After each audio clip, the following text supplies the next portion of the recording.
बार जरा वेद भूषण जी के पास जा रही हूँ। वेद भूषण जी, जरा मुझे जल्दी से बताइए, क्योंकि बहुत सारे मेहमान हैं, मैं चाह रही हूँ सब लोग थोड़ा थोड़ा बोले। वेद भूषण जी, जल्दी से बताइए, दिल्ली पुलिस के लिए बहुत बड़ी जिम्मेदारी है। जब हम कहते हैं कि 1,30,000 जवान इस वक्त दिल्ली में तैनात हैं और पूरे सेंट्रल दिल्ली में है, चप्पे चप्पे पर नजर है। देखिए, दिल्ली पुलिस के लिए आज तक का सबसे बड़ा चैलेंज है। नेम हुआ, चोगम हुआ, एशियाड हुआ, तमाम कॉन्फ्रेंस हुई, पर वो बहुत छोटे हिस्से की थी, बहुत छोटे कंट्रीज को रिफ्लेक्ट करती थी। आज G20 हो रहा है और मैं सबसे पहले सुचारिता मीडिया का बड़ा शुक्रगुजार हूँ। मीडिया जिस तरह से सारे उत्सव को प्रोजेक्ट कर रही है, पूरे वर्ल्ड में एक चित्रांकन कर रही है, एक हिंदुस्तान की छवि बनाने में सबसे ज़्यादा रोल आपका है। आपका रोल दिल्ली पुलिस से कम नहीं है, आपका रोल एयरफोर्स से कम नहीं है, कमांडो से कम नहीं है, क्योंकि जो भी हमारी आज़ादी के बाद जितने भी बड़े बड़े फंक्शंस हुए हैं उनको मीडिया ने ही उठाया है और धराया है। परंतु आज मैं शाबाशी देता हूं तमाम मीडिया ग्रुप्स को कि तमाम ने बिना किसी कंट्रोवर्सी को खड़े हुए। आपने ये बात बिल्कुल सही कही है कि एक उत्सव की तरह है।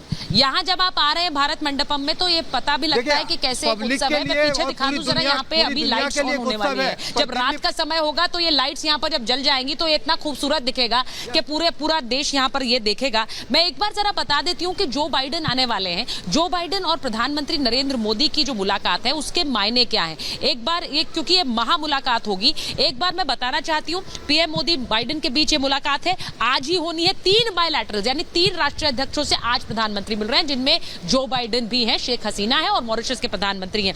रूस यूक्रेन महायुद्ध के ऊपर बात होगी, ये जाहिर है। जंग का असर कम करने पर भी बात होगी, क्योंकि वहां एक जंग अभी भी चल रही है। सिविल न्यूक्लियर टेक्नोलॉजी, अमेरिका जो कुछ भारत से चाहेगा, भारत भी अपना फायदा, भारत भी इंडिया फर्स्ट रखकर ही अमेरिका के साथ ये डील करेगा। इसको भी समझ लीजिए। जेट इंजन डील पर भी बात बढ़ेगी।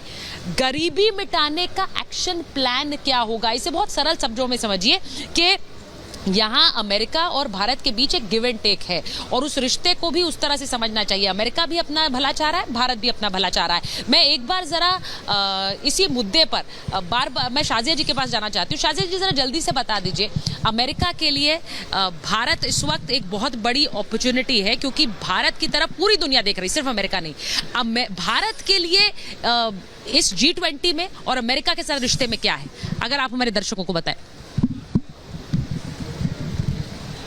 बिल्कुल, देखिए, बहुत ही अहम रिश्ता है और बहुत ही क्रूशल ये रिश्ता है और उसको अपने पूरे अंजाम पे ले जाने की ज़रूरत है। हमने देखा किस तरह से प्रधानमंत्री मोदी जी की विज़िट रही, किस तरह से एक लाल कारपेट कालीन बिछाया भारत के लिए। उसी बात को आगे बढ़ाते हुए जेक सलिवन का अगर आप बयान आप देखेंगी तो क्या क्या एक्सपेक्टेशंस हैं इमर्जेंट टेक्नोलॉजीज़ को लेकर, लीडरशिप रोल्स को लेकर, 5G 6G को लेकर, जो हम जेट्स और डिफेंस को लेकर में जो बातें कर रहे हैं उसको लेकर। लेकिन उन सबसे हटकर एक बहुत ज़रूरी चीज़ देखिए, कल प्रधानमंत्री जी ने ह्यूमन सेंट्रिक डेवलपमेंट की बात की, समावेशी विकास की। अब देखिए, हमारा 1 अर्थ 1 फैमिली 1 फ्यूचर वाली वो चेयर भी करेंगे प्रधानमंत्री जी। और ग्लोबल साउथ की आवाज़ ना सिर्फ भारत उठा रहा है बल्कि बाकायदा अफ्रीकन यूनियन को एक सदस्य बनाने की पुरजोर कोशिश कर रहा है, जिसका समर्थन EU और चाइना से मिल गया है। तो आप देखिए, एक बहुत बड़ी चीज़ दुनिया भर के लिए हो रही है हमारे देश में।